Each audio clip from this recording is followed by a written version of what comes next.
Start कर दियो। अच्छा काला रोहित, नमस्कार, गुड इवनिंग, सत श्री अकाल, वाहे गुरु जी दा खालसा, जय माता जी की जय भवानी। चलो आ जाइए। सही को नहीं यार, बढ़िया का बढ़िया क्या हो रहा है, कई दिन हो गया। हाँ चलो लापन की पढ़ानो है। आ जाओ बेरोजगार मोमिया जी, थैंक यू भाई जी, हाल कर दिया भाई जी, थे मनापत भी देंगे। आगे आगे किन्ने रहेगा, अरे आगे आगे टिक जा, किन टिकावा है गुआर 20,000 पार है भैया, अपन कौन मेरे कितो पार है। हाँ चलो बढ़िया है ना, पार है तो किसाना की फायदा हुए तो अच्छी बात है यार, बहुत अच्छी बात है। हाँ जी नौकाशु राम राम, ठीक है भाई तारने से राम राम। चलो सभी आ गए होंगे, एसी चल रही है, सभी आ गए होंगे तो मैं पढ़ाना शुरू करूं, इजाजत हो तो मैं पढ़ाना शुरू करूं, ज्यादा समय को बर्बाद न करते हुए हम सीधा पढ़ाना शुरू करते हैं। यानी हमने क्या पढ़ लिया, हमने आरबीआई हम पढ़ रहे थे, reserve bank of India, RBI. सबसे पहले 34 अधिनियम द्वारा 35 में आरबीआई खुली है। इसके बाद में आरबीआई की मुख्य मुख्य तारीखें देखी है कि इसका एक गवर्नर होता है, उसके 4 सहायक गवर्नर होते हैं। उसके बाद में फिर इसका राष्ट्रीयकरण किया 49 में, फिर 69 में 14 बैंकों का राष्ट्रीयकरण किया। उसके बाद में फिर 80 में 6 बैंक और राष्ट्रीयकरण हुए। वर्तमान में कुछ बच्चे कह रहे थे 11 है, मैं कल 12 बताया था क्योंकि मैंने तो नेट पे देखा था, करंट का इतना मुझे ध्यान नहीं, तो 11 है। तो वर्तमान में गवर्नर कौन है वो भी ध्यान देख लेना, शक्ति ऐसे से कोई नाम है वो देख लेना आप गूगल पे, ठीक है, लिख लेना नीचे वर्तमान में गवर्नर। इतनी बातें हम आरबीआई की कर चुके थे। अब हम आरबीआई के क्या देखेंगे कि भाई साहब आरबीआई के काम क्या है, ये करती क्या है। अब अगर हम काम के बारे में जिक्र करें, किसके, आरबीआई, आरबीआई के अगर हम काम का जिक्र करें तो अगर इस वीडियो को लंबा खींचे तो भाई साहब कितना ही लंबा खींच दो, लेकिन हाँ शक्तिकांत, लेकिन आपको तो पेपर में पास होना है, पीएचडी नहीं करनी है। हम उतना जिक्र करें जितना हमारे लिए पर्याप्त है, वरना आरबीआई के एक एक शब्द पे आप व्याख्या कर सकते हो 1-1 घंटे। यानी हम पढ़ेंगे क्या, आरबीआई के कार्य। सबसे पहले तो मैं शॉर्टकट में इसके कार्य बता देता हूं, शॉर्ट में, बाद में फिर हम इसका विस्तार से जिक्र करेंगे। सबसे पहले क्या बताना है शॉर्टकट में, देखो शॉर्टकट में क्या है, आ गए क्या सारे। एसआई पोस्टपोन नहीं होगी, एसआई और कॉलेज के एग्जाम टकरा रहे थे, कॉलेज के एग्जाम आगे पीछे हो रहे हैं, एसआई के नहीं हो रहे हैं। अब समझ जाओ और तैयारी कर लो, दिन कौन बचे। देखो आरबीआई क्या है, आरबीआई दादाजी है, बैंकों का बैंक है, बैंकों का दादा है, और इसके पुत्र कौन है, इसके पुत्र है बैंक। सर समझा को नहीं मतलब, अरे मतलब को क्या करना है। आपके पास आपके शहर में कौन सी बैंक है, पीएनबी होगी, एसबीआई होगी, बड़ौदा होगी, ग्रामीण, और जो भी है बैंकों के भी कई प्रकार हैं, ये बैंकें होगी, बिल्कुल है गुरुजी यही बैंक है। तो आ बैंका को एक तरीके को बाप है वो, ठीक है। और इधर फिर आती है सरकार, ये तटस्थ अलग है, सरकार का ज्यादा स्टेप नहीं चाहती है, ये अलग तरीके की है सरकार। अब देखो सरकार है, फिर बैंकों का बैंक बाप है, और ये बाप मान्यता ही देता है किसको, बैंकों को देता है। देखिए आरबीआई का मतलब पैसा तो बस इसी के पास है जितना है। अब भले ही पैसा बैंक को चाहिए, भले ही पैसा सरकार को चाहिए, भाई ये चाहिए किसी को, आना दादाजी के पास ही पड़ेगा, थाने किमी चाहिए आनो आरबीआई को नहीं पड़ेगा। भला ही सरकार ने रुपया चाहिए, क्यों, क्योंकि भाई आईजे को बीक नहीं जो रुपया छापे है, मतलब रुपया छापने को काम तो इनको ही है। अब जब रुपया, अब थारे घरे बैंक है, आपने पीएनबी बैंक है, रुपया छापा है कि चलो काल 10 लाख रुपया बिन देना है, जल्दी से छापो और लागो काम, छापना हो काम भाई जी आरबीआई को है। कई फर्जीवाड़ा में घरे आरबीआई बना ले आपने, वे फर्जीवाड़ा छापे थाना लगा लिए माने एर ले जाएगा, क्यों, क्योंकि रुपया छापने को काम जो कोई नहीं, और जो बना सकता है वो मिटा भी सकता है। तो रुपया बंद करने का काम भी इसका है, जिसे आप तो बोलते हो नोटबंदी, जबकि नोटबंदी जैसा कोई शब्द नहीं है, तो बंद करने, इसको बाद में जिक्र करेंगे, विनिर्माण क्या शब्द काम में लेना है। तो जो छाप सकता है वो बंद भी कर सकता है, और जिस आदमी के पास पैसे हो वो अपना संतुलन बनाए रखेगा। किन्ने खर्चों कितो करना है, किन्ने कितो करना है, आ टेंशन की है, दादाजी की है, तो आ टेंशन भी आरबीआई है। पैसों का संतुलन भी कौन करेगा, यही करेगा। अंतिम रूप से बाकी भले ही कोई बैंक हो और भले ही सरकार हो, जब पैसे की जरूरत पड़ेगी तो अंतिम रूप में आना इसके पास ही पड़ेगा। अब ये कैसे पैसे देती है, वो इसके रूल है। सरकार को देगी तो भी ऐसे नहीं देगी, बैंक वालों को देगी तो भी ऐसे नहीं देगी। तो भाग के आना यानी अंतिम ऋणदाता तो यही है। क्यों? क्योंकि जिसके पास पैसा होगा भैया वही देगा। सभी बैंकों का बैंक है, बैंकों का बाबा है, ये दादा है, यानी बैंकों का बैंक कह सकते हैं। कोई नई बैंक खोल लेगो तो आपको नहीं घरे बैंक खोल लो, रुपया जमा करना चालू कर दो, नाम होना ना ये बापू जी को राज खोलनी है, बिंग इजाजत वही देगो। कोई शाखा खोलनी है, बिंग इजाजत वही देगो। कोई बैंक कहते भाई जी मैं तो पीएनबी मिलूंगी, तो बिंग इजाजत भी कौन देगो, बिंग इजाजत भी आरबीआई देगो। ये तो शॉर्ट में बताया मैंने, ये चीजें अभी मैंने शॉर्ट में बताई है। अरे मुना मन बेरो 1 रुपया कौन छापे, डट जा। मन बेरो जो तन बेरो है 1 रुपया कौन छापे, मन कौन बेरोगे, तो रुक जा बता दूंगा। अब भी मैं शॉर्टकट बताए, यानी किसी चीज का विस्तार से चर्चा नहीं करो, अभी मैं शॉर्टकट चर्चा कर रहा हूं कि भी मैन दिमाग में रखो, आरबीआई मैन वही है, बाप वही है, पैसे छापेगा वही। छापेगा तो भले ही सरकार को पैसे देने पड़े, भले ही बैंकों को पैसे देने पड़े, आम आदमी को नहीं है। मेरा खाता आरबीआई में नहीं हो सकता कभी, तुम्हारा खाता आरबीआई में नहीं हो सकता, भले कितने पैसे वाले हो, टाटा बिरला कोई, उसका आरबीआई में खाता नहीं हो सकता। खाता तो इन्हीं बैंक में होगा, ये इनके आरबीआई में सीधा किसी का खाता नहीं होता है। हाँ मंत्रालय का जरूर होता है, भारत सरकार को भेजेगी तो मंत्रालयों का खाता जरूर है आरबीआई के पास, लेकिन अपने आम आदमी का नहीं है। यानी जैसे बात करें, ये बैंक नहीं, ये आम आदमी हो, आप आम आदमी हो, आम आदमी, और इधर सरकार, इनके बीच में भी लेन देन का काम आरबीआई करेगी। जी आप मान लो थान केसीसी दी, कुण दी, केसीसी सरकार दी, तो मोदी आओ ले 2000 रुपया केसीसी बाकी ले दी, अगलो घर मोहन लाल जी अगर 25,000 रुपया केसीसी बाकी है, यहाँ थोड़ी होगा। पैसे दिए भी तो बैंक ने, यानी आरबीआई ने बैंकों को, बैंक ने आपको दिए, तो लेने का काम भी आरबीआई का, मोदी कौन दे, यानी एक तरीके का बिचौलिए को पड़ोसो काम है कि वो आरबीआई को। सरकार और आम आदमी के बीच में रेपो रेट रे बाद को जिक्र है, इनको बाद में करे, एक बार शॉर्ट समझ लो ताकि आरबीआई क्या काम समझो, इसके बाद में इसका पूरा विस्तार से जिक्र कर दूंगा। अभी तो मैं शॉर्टकट मारने लग रही हूं कि सीधा सीधा आ जाके आरबीआई का क्या काम है।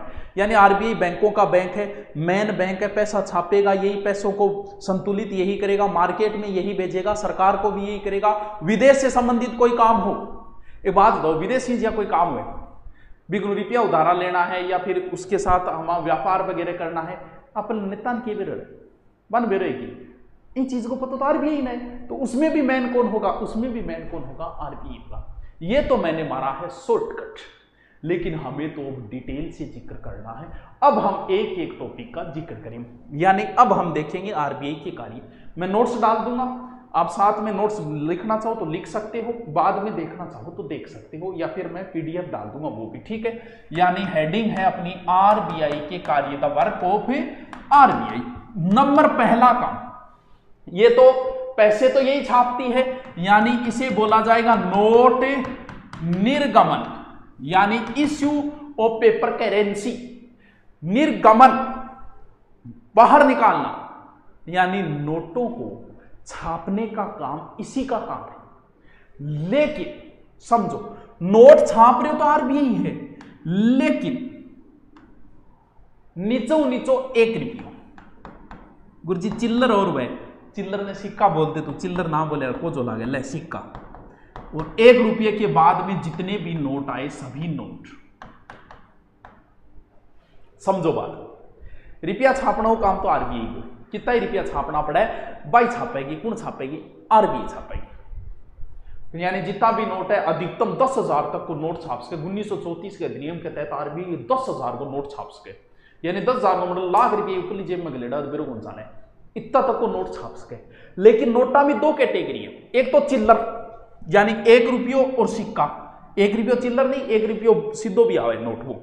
और एक इंग ऊपर चाहे कितना ही रुपया, चाहे ₹2, ₹5, 1000 को, 2000 को, 5000 को, 10,000 को, जो भी नोट है भाई, अन 2 पार्टा में बांटे किया कि ₹1 का सिक्का जो है वो आरबीआई ₹1 चिल्लर और ₹1 को जो नोट है वो कभी भी आरबीआई को छापे, बाकी सारा तो आरबीआई छापेगी। अब थे कह दो गुरजी जब सगड़ा छापन लाग रही, जब जोर आ रही हो गया आरबीआई ने, वो काम और कर लेती। वो कौन छापे, पहले तो आ समझो कि वो कौन छाप रही, वो छाप रही है कौन, वित्त मंत्रालय।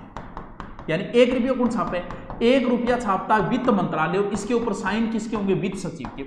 अब एक बात बताऊं, वित्त मंत्री मैं नहीं हो ये, ठीक है, वित्त मंत्रालय भी नहीं अधीन है, यानी मंत्री जी। अब सोचो थे, एक बार कल्पना करो कि मंत्री जी का हाथ में रुपया छापना रो काम है, मंत्री जी फोन करेगा फूफो जी, आ जाओ फूफो जी, काल रुपया छापना है, आजा बेटा आजा, तब नौकरी के जरूरत, आजा रुपया छाप लिया सगड़ा। फिर भाई जी लुटिया डबोदे देसी, क्यों क्यों उदाहरण देने की जरूरत को नहीं है, नाम में क्यों लियू को नहीं, लेकिन थे समझ सगड़ा गया हो। यानी नेताजी का अंडर में, तो नेताजी तो चिल्लर ₹1 जो का ये आना, तो ₹1 छापना रो दे दो जी देनो है। लेकिन एक कारण यह भी होता है कि पूरा का पूरा हम आरबीआई को भी नहीं देना चाहते, हम कुछ काम अलग भी रखना चाहते भाई। आ कहते थे वित्त मंत्री मन बना दियो, वित्त मंत्रालय मेरे कने रुपया छापनो काम कोई नहीं, बेटा आपको की तो दे दियो, की तो इज्जत रह जाएगा, मैं भी की ₹1-2 छापन लाग रही हूं, आ मान लो कि ई काम खातर आन दे दियो कि ले ₹1 तू छाप। अब एक बात हो, नेताजी अगर आ सोच ले घरे रुपया छापा क्यों बांग अंडर में, किताब छाप लिया भाई जी, ₹1 की डांग छाप लिया, किताब छाप लिया, छाप बोकर बैठे बैठे, तो अव्यवस्था को नहीं होने दे। नहीं तो आन जे 5-5 हजार 10-10 हजार जी दे दे नहीं हमें, तो भाई जी रातों रात देश लुटिया डबो दे। तो इंग बुझो बोलो ₹1 है वो तो छाप वो फिर वो तेरो काम है, तो इंग बुझो ₹1 रो काम तो दे दियो कि ना वित्त मंत्रालय ने, वित्त सचिव का इंग ऊपर हो जाएगा साइन। चिल्लर को काम है वो भी अलग है, वो भी आरबीआई, लेकिन ध्यान रहे छापने का कार्य नहीं करती है, वितरण का काम आरबीआई करेगी, छापने का नहीं कर रही है, वितरण का काम आरबीआई ही करेगी, यानी मार्केट में बेचना रो काम, ठीक है। इससे ऊपर के जितने भी नोट है वो सारे के सारे कौन छापेगा, वो सारे के सारे आरबीआई छापेगी। बात समझ में आएगी, यानी ₹1 को और चिल्लर को छोड़ के, चिल्लर चादरांग पांती आईडी है, इनको छोड़ के बाकी सभी नोट जारी करता है कौन, आरबीआई करता है, ठीक है। विभिन्न मूल्य वर्ग के जितने भी है वो रिजर्व बैंक के प्रतिनिधि के रूप में ₹1 का नोट व सिक्को देश में वितरण का कार्य यही करेगी। बांटन को काम आरबीआई का, ध्यान रखना, क्या पता बांटना पूछ क्या रहा है देख लेना।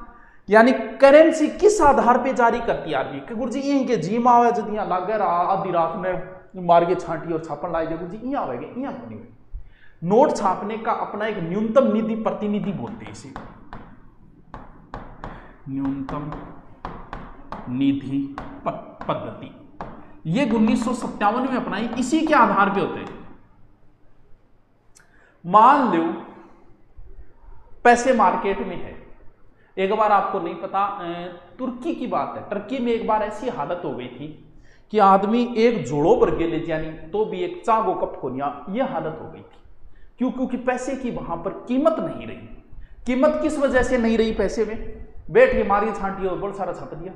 अब एक बात बताओ, जो मार्केट में इतने पैसे हो जाएंगे तो उसकी कोई कीमत ही नहीं रहेगी, तो उसकी कोई कीमत तो होती होगी, उसकी कीमत होती है सोना है या कोई अन्य धातु की चीज है, मेन सोना माना जाता है। यानी आरबीआई जो है वो इसी आधार पे, यानी अगर 2-2 हजार के नोट सगड़ा लेके उड़ जाए आरबीआई कर, बोला अंग बदले आरबीआई गई चिंता ना करो, अंग बदले मेरे को सोनो पड़ेगी तो दे दूंगा, इस आधार पे कार्य होता है। यानी इस पद्धति को बोलते हैं न्यूनतम निधि पद्धति, जो 1957 में लागू हुई थी। यानी जितना भी चाहे विदेशी हो, चाहे कोई स्वर्ण एवं विदेशी जो ऋण पत्र है वो 200 करोड़ मूल्य पे रखा गया है।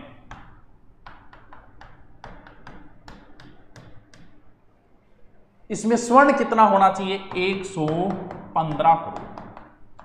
वर्तमान में तो शायद बहुत ज्यादा है, पता नहीं कितना करोड़ में है, कंफर्म कोई टाबर बता दे, वो पॉलिटिकल जो इकोनॉमिक्स है। अरे सहकारिता बाद में आ जाओ, पहले यो तो समझ ले, इन बाद में देख ली, वो भी करा दूंगा, डट तो जाओ, वो तो पढ़ा लेने दे।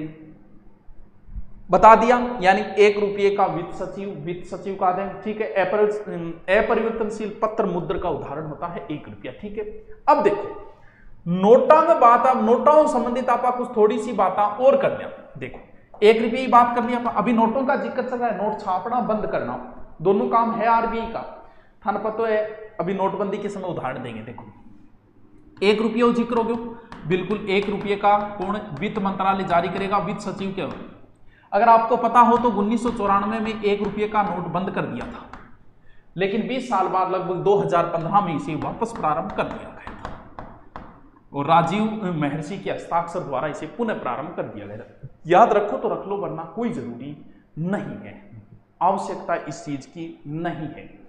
अब देखो थोड़ी सी एक्स्ट्रा बात बता रहे हो, अगर थे पढ़ो याद रखो तो अच्छी बात है, न रखो तो भी काम चल जाएगा, ठीक है। देखो 20 रुपये का नोट कहते हैं कि 1972 में जारी हुआ था, कोई जरूरी नहीं याद रखो कोई।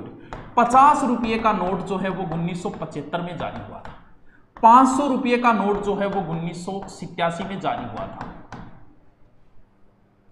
आरबीआई 1000 तक का सिक्का छाप सकती है और 10,000 तक का नोट छाप सकती है, अधिनियम 1934। 1000 तक को तो सिक्कों अभी आया नहीं है, अधिकतम कितने का 10 का आता होगा, और 10,000 तक को नोट, लेकिन 10,000 को नोट छापने में काला बाजारी वगैरह ज्यादा बढ़ जा। क्यों? क्योंकि फिर ए जगह घरे जगह मशीना लगाए नोट छापे नहीं बंग है, क्योंकि जितनो छोटो हुए नहीं जितनो बंग, फिर समस्या ज्यादा आवे, तो बड्डो हुए तो समस्या कम आवे।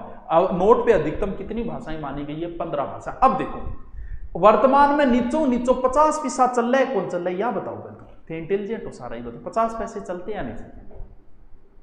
हाँ बताओ 50 पैसे चलते हैं कि नहीं चलते रहे हैं? बताओ रे, मार घरा पड़े 1000 नोट बेटे में रह गए होगे? कोई नहीं रह गए। बताओ नीचे से नीचे का चिल्लर कितना ही चले, 50 पैसे चिल्लर चलती है कि नहीं चलती है? बताओ रे। 25 पैसे थारी खाई है, 10 पैसा, 1 पैसा, 10 पैसा, 5 पैसा खाई हमारी फांक खाई है, जगह संतरारी फांक बोलिया करता 5 पैसा थारी मन लागे कौन खाई, हमारी खाई है, मेरी खाई है, ठीक है। तो 25 पैसे व उससे कम मूल्य के जो है वो 1 जुलाई 2011 को बंद कर दिए थे। 25 पैसा चिल्लर भी नीचे 2011 में क्या कर दी गई थी? बंद कर दी गई थी। अब वो तारीख तो इतिहास की बड़ी ही इंपॉर्टेंट तारीख है, और वो इतनी इतिहास की इंपॉर्टेंट तारीख है कि उस घटना को व्यक्ति ने जहां सुना था वो जगह तक सबको याद है। कौन सी? जिसे हम लोगों ने नाम नोटबंदी दिया था, जबकि अर्थव्यवस्था में इस शब्द का कोई नाम नहीं है। अर्थव्यवस्था में इसे क्या बोला जाएगा? विमुद्रीकरण। अब आप बात बताओ, मान लो नोट बंद करने होते हैं सरकार को, अगर ये आप इनको सरकार से अलग क्यों रखा गया?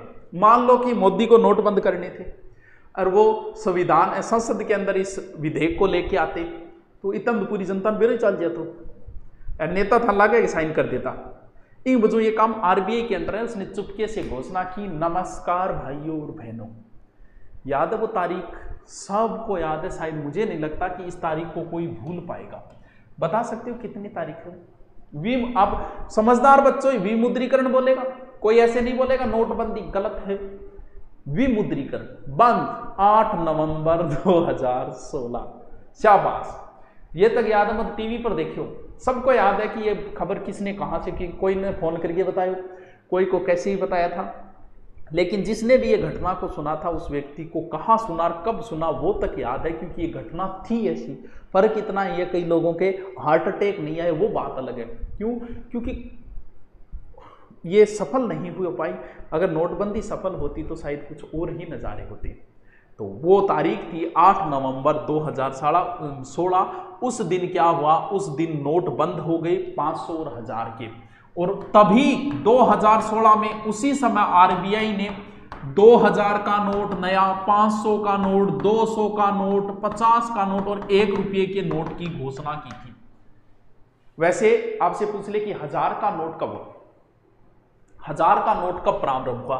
तो 1000 का नोट 2000 में प्रारंभ हुआ था। कितना ईस्वी में 2000, और 500 का नोट 1987। ये मैं ऐसे ही एक्स्ट्रा बातें बता रहा हूं, नोटों से संबंधित कुछ एक्स्ट्रा बातें बता रहा हूं। याद रखो तो अच्छी बात है, न रखो तो कोई बात नहीं। मैं इतना एक नोट छापना और बंद करना दोनों कार्य किसके अंडर में आते हैं? दोनों ही आरबीआई के अंडर में आते हैं। याद रह जैसी के, याद रह जैसी के ये बात है। थारो स्टूडियो रूम तो दियो एक दिन, दियो स्टूडियो रूमों के करो है। अब एक प्रश्न जो उस समय जब ये प्रश्न बना था, उस समय ये बहुत चर्चा में रहा था कि प्रत्येक देश का जैसे डॉलर वगैरह का सबका निशान है, बोला अपने भी होना चाहिए। तो अपने जो निशान बनाया था शायद ऐसे है ये। तो कई बार पूछ लेते ये नाम किसने दिया था? ये तमिलनाडु के उदय कुमार ने ये नाम दिया था। इसको थोड़ा सा ध्यान रखना। और भारत ऐसा 5वां देश है जिसका रुपये का एक सिंबल है। थोड़ा सा इस चीज को ध्यान रखना। यानी अब मैथ का गुरुजी पढ़ावा नहीं कि 500 रुपया, तो मैथ का गुरुजी अब ये लिखे, यानी इसका मतलब समझ गए, यानी एक सिंबल दे दिया हमने। जो भारत इस तरीके का सिंबल देने वाला 5वां है। ये सारी बातें नोट्सों के अंदर लिख दी जाएगी, चिंता करने की जरूरत नहीं है, ठीक है। 1 रुपया, 1 रुपये क्यों? 1 रुपये 16 फांक आती है, 16 आती है। हाँ बीटे वैल्यू अच्छी, पैसे की बहुत वैल्यू थी उसमें। चल, पहला काम क्या बताया आरबीआई का? आरबीआई का पहला काम बताया नोट निर्गमन। याद रह जाएगा आराम के, छापने छूपना काम, बंद करना काम, सारों को सारों की है, सारों काम अंडर द आरबीआई। नंबर 2, सरकार बैंकर का कार्य। इसमें कई काम आएंगे। बैंकर के रूप में आरबीआई कई काम करेगी। अब चाहे भारत सरकार को, चाहे राज्य सरकार भी आरबीआई से पैसे उधार ले सकती है, वहां रख सकती है, दोनों काम में होती है। भले ही वो भारत सरकार हो, भले ही राज्य सरकार, उन दोनों को, सरकार को धन लेना व धन आदेश भुगतान करना, दोनों काम ही आरबीआई के पास है। यानी सरकार व राज्य दोनों का धन लेना और भुगतान करना दोनों आरबीआई के पास है।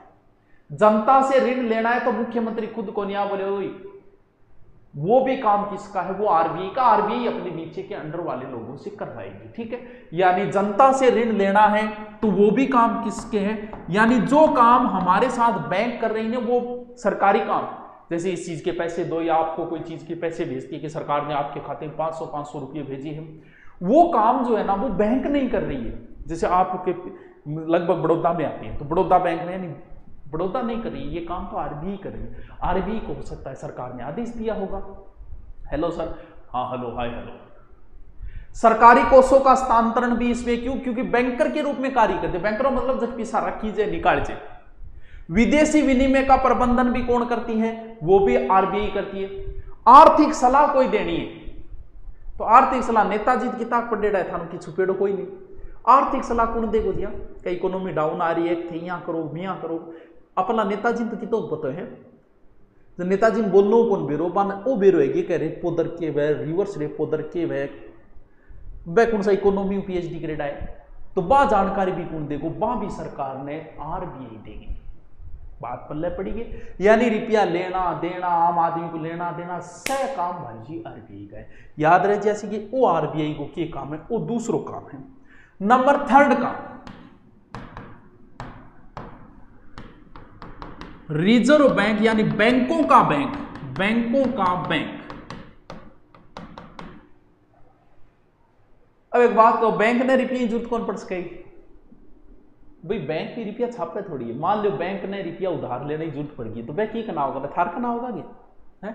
अपा जावा बैंक कर, बैंक ने भी बेचारी जरूरत पड़ सके तो बा गठू लेगी, तो बिन आरबीआई कहेगो कि मैं दूंगा भाई तन ऋण, क्योंकि बैंक का वो बैंक मैं हूं, थारो बाप मैं हूं, थारा बाप ने चिंता है, थारा रुपया चाहिए उधार मैं दूंगा भाई। यानी व्यापारिक बैंकों का अंतिम ऋणदाता कौन है? अंतिम ऋणदाता आरबीआई।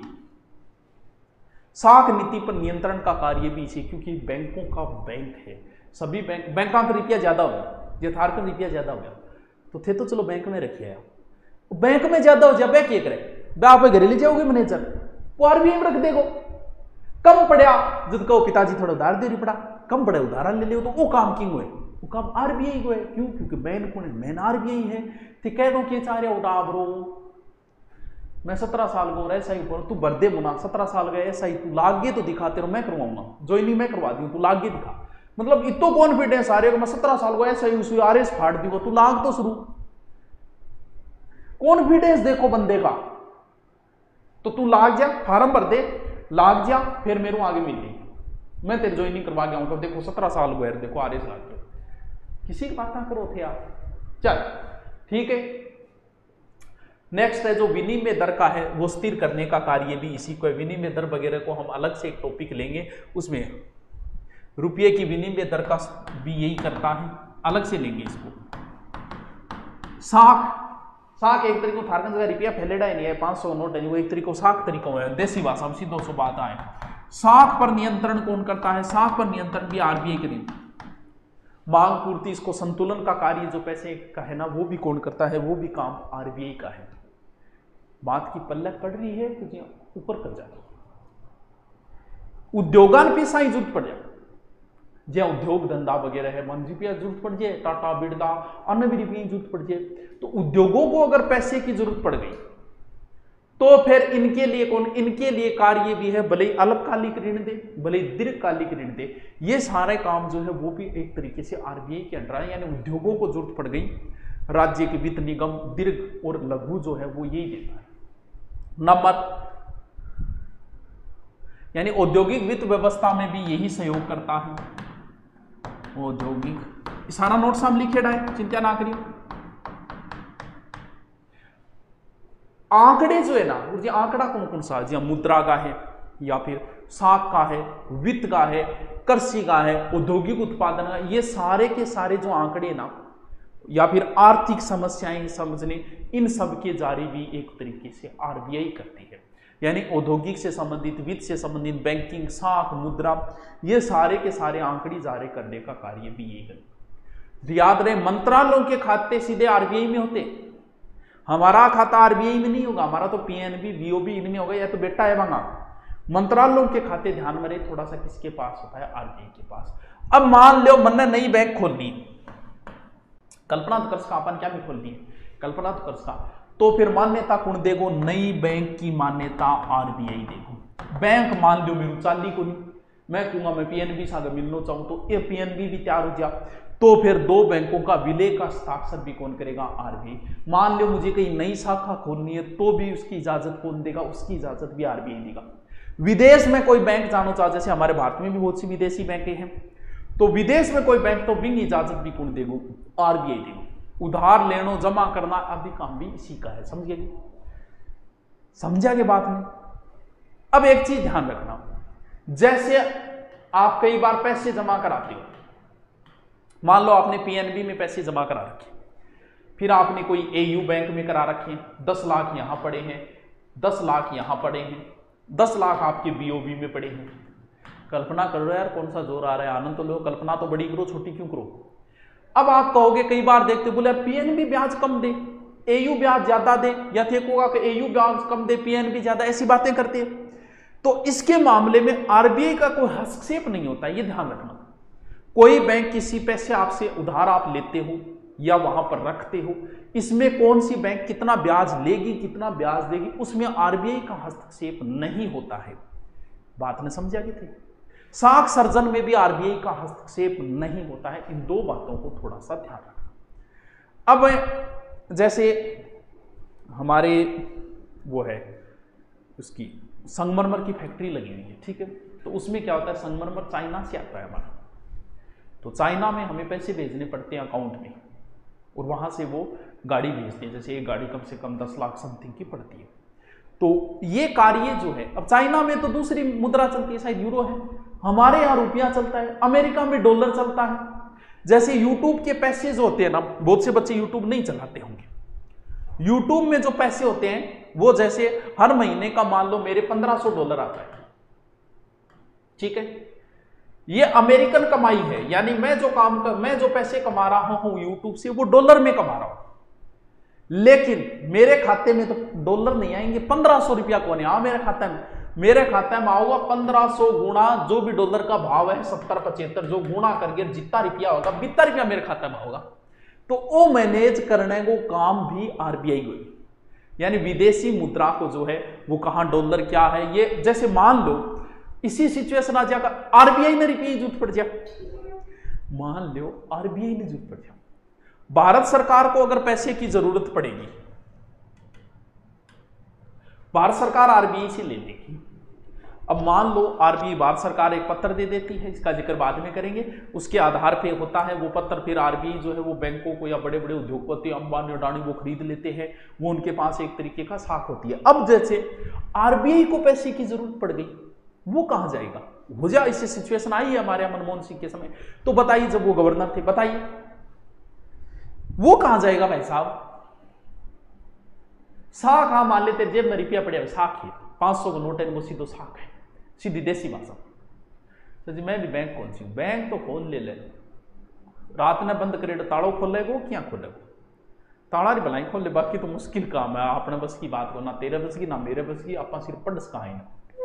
अरे रिवर्स रेपो और ये बाद में जिक्र कर लेंगे, एक बार थोड़ा सा ये सीख लो। बताओ बताओ, ठीक है, आरबीआई को पैसे की जरूरत पड़ी तो वो वर्ल्ड बैंक में जाएगा, अरे वो भाई जी मर्रे विश्वास कौन करे, वो कहे वो के आधार पर दिया था रुपया, तो भाई साहब वो सोने पे ही देता है, आपने अठवा हवाई जहाज में सोनो भराओ रबड़ ले जाके छोड़ दो, वो सोने के आधार पे ही देता है, यानी स्वर्ण के बदले में देता है। विदेशी विनिमय जो है ना, एक बार हमारा डाउन आ गया था, उसके बाद में फिर जब हमने उधार पैसे लिए तो उसने कुछ कहा, क्योंकि पुराने पहले हमारे देश का अन्य देशों से व्यापार में बड़े प्रतिबंधित नियम थे, जब उसने हमें पैसे उधार दिए, अभी तो 612 बिलियन डॉलर समथिंग है, बहुत बहुत बड़ी रकम है, उसने कुछ नियम बताए कि विदेशी व्यापार के ये नियम आप इजी करो, क्यों, क्योंकि अपने विदेशी विनिमय का ये जो स्टोर है ना, वो स्टोर कम हो गया था, कम हो गया, दूसरे देश को मांगिया, बोले अच्छा खजाना था खाली पड़ेगी के दिया था, तो अब तो बहुत है, अब तो दे देंगे, तो वो जो चीजें हैं बाद में व्यापार में सहूलियत की गई, अन्य देशों के साथ अपने व्यापार बढ़े, इस चीजें वो आरबीआई ही करती है, इस प्रकार की जो भी डील है वो कौन करेगा, वो आरबीआई ही करेगा, ठीक है। हाँ गोल्ड के रूप में, बिल्कुल गोल्ड देना पड़ेगा भाई जी, हम सीधा कोई कौन दे रही सर, गुआर पड़े है तो आपने यहाँ कर तू बोरी खंड बेची, आज 8 कोचिंग कर ले, फिर चिंता करने की जरूरत कौन था, ठीक है। लास्ट जो सबसे इंपॉर्टेंट है वो मौद्रिक नीति जारी करना, मौद्रिक नीति पे स्पेशल चर्चा कभी फिर कर लेंगे, सिर्फ इतना ध्यान रखो, ये भी इसका एक इंपॉर्टेंट पार्ट है, वित्त मंत्रालय बजट निश्चित कभी भी जो मौद्रिक नीति जारी हो सकती है, कितनी कोई फिक्स नहीं है कि इसी समय होगी, ठीक है। अब बताओ ताबरो आरबीआई का सारा काम बता दिया,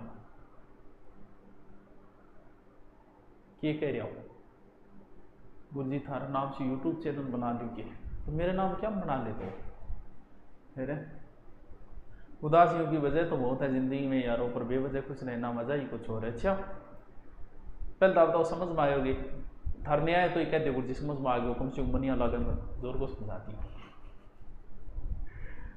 ये कह रहे हो गुरजी है राजस्थान हिस्ट्री प्रजा ने क्रांति करवा दिया, ऐसा ही के करवाइडो है।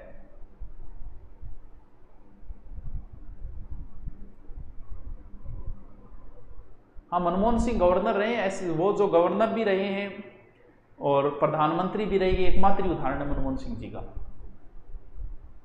वित्त मंत्री भी तो रहे थे वो शायद, हाँ फावड़ा बुलेट पर घूमया करो, अब तो बड्डो गार्ड लेके क्या घूमी जाए, तो अपा ठीक बुलेट में लेता फिरता ना के हुए, मैं एकमात्र नहीं जो बुलेट में लेता, थोड़ा बहुत है, छोटा मोटा नाम है, फिर भी आप मोटरसाइकिल या पैदल ही फिरता मिलांगा, जल्दी अठा याद कर नहीं था क्या मैं आता, फिर भी कहनी आती है के कह देगा, हाँ बाकी थान फिर तो मिल जाऊंगा दिन में एक तो, क्योंकि कभी बिन्ने जाना पड़े, कभी घरे जाना पड़े, दिन में 2 चक्कर घरे मारना पड़े, 2-3 चक्कर दूसरी जगह अपना जो संस्थान है बढ़ जाना पड़े, फिर अठाना पड़े, क्योंकि 2-3 जगह हो गया नहीं बजाऊँ, तो बढ़िया समझ में आयो नहीं आयो मन को, मेरे समझ में इतनी आई, मैं टॉपिक कंप्लीट कर दिया जी। अब नेक्स्ट टॉपिक देखेंगे क्या लेते हैं, और चलो कल मिलते हैं, ओके थैंक यू।